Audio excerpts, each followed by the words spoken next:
You should. That's very funny. So this is Roger. You're hearing Roger Girold here, obviously our finance expert. I said I told him a joke, which we'll keep to ourselves, won't we, Roger? Sir, you're not going to repeat it, yes? Indeed, yeah. But basically, if I was white, I'll be red. Do you know what I mean? No, I'm joking. It was a very naughty joke. But yes, Roger was just quite delighted by it. But hey, there's a reason why Roger Girold is here. We are talking all things finances. It has been another a busy week when it comes to the world of finances. So many things going on. And you want to kick off with, we got details on a recession. Yes, the ONS, the Office of National Statistics, released its monthly figures yesterday. And GDP and the economy stayed stable, whereas they have been falling. They fell 5% in December, but overall it stayed stable. So we have narrowly avoided a recession now. Which is quite many. I was very surprised by that, given what some experts were saying, given what we've actually seen in terms of our economy. And we didn't go into recession in the end. We didn't go into recession. Many people were expecting that. First of all, a lot of people say, well, what is a recession? So a recession is when the GDP growth falls, is negative for 6 consecutive monthly periods. Now, to put that in two quarters, yes, indeed, 6 yes, to put that in Earth talk, GDP, gross domestic product, simply means the value. There's 3 ways of looking at it, but the best one is the value of goods and services that were produced or that were bought. So how many bacon butties, cars, trains, and pencils were made or sold that month, combined with all the services? How many doctors, dentists, lawyers, architects, beauty salons sold things and issued bills? You add those all up, that's the value. Now, if it's less than the month before, it's called negative growth. You have 6 months of that, that's a recession. But the bottom line is, I mean, when you wake up in the morning and you look in the mirror and you go, you know, God, I'm so beautiful, and the news comes on and says, we're in recession. I mean, how does it actually change your day, CL? What does it actually, what effect does it have on us, really? So, fine. Hearing the announcement, and I don't look at myself and look, I'm beautiful, quite the opposite, but hey, when I hear an announcement like that, I would have already been feeling it. So it'd be like, you know, of course. However, saying that, people are feeling it, and we're not in a recession.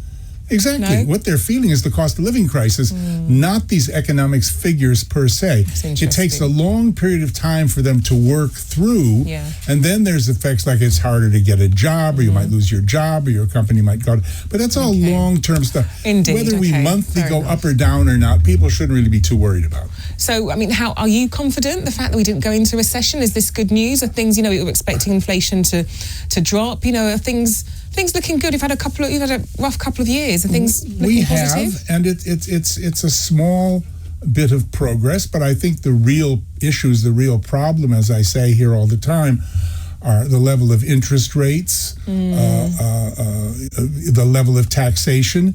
These haven't changed, and they're not going to go away because we had a couple of months of small positive growth.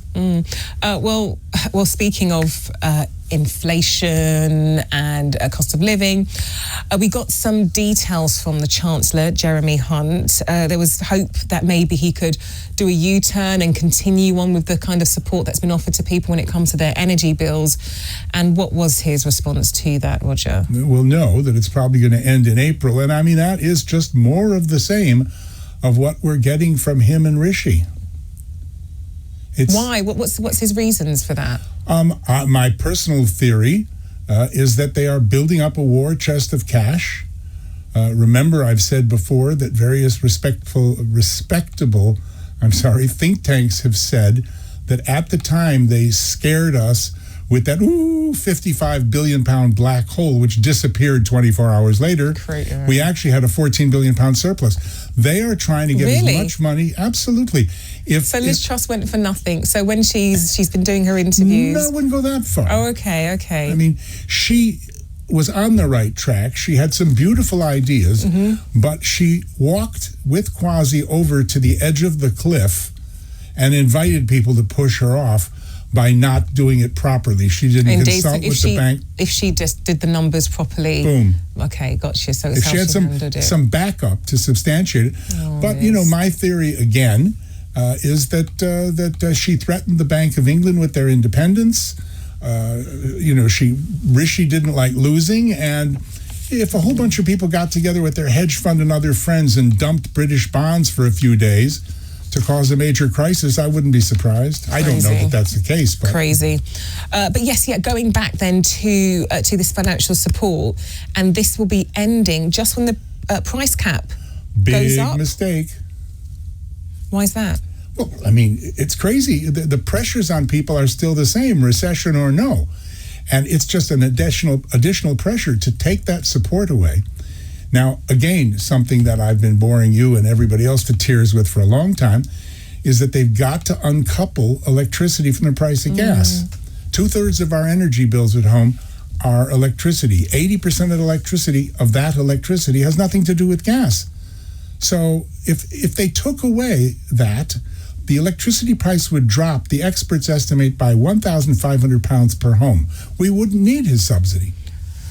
Well, can we see energy bills coming down anytime soon? I mean, we're seeing actually fuel, diesel and petrol coming down. Why not the same with energy? Because it's tied, 80% of it, to the price of gas, which who is manipulating every day? Mr. Putin. Really quickly, cash machines, free to use cash machines, they're disappearing. Absolutely. I mean, it's ridiculous. The bank branches are closing. We discussed that a couple of weeks ago. They're closing all by 2027. There won't be any left. They're closing all over the place.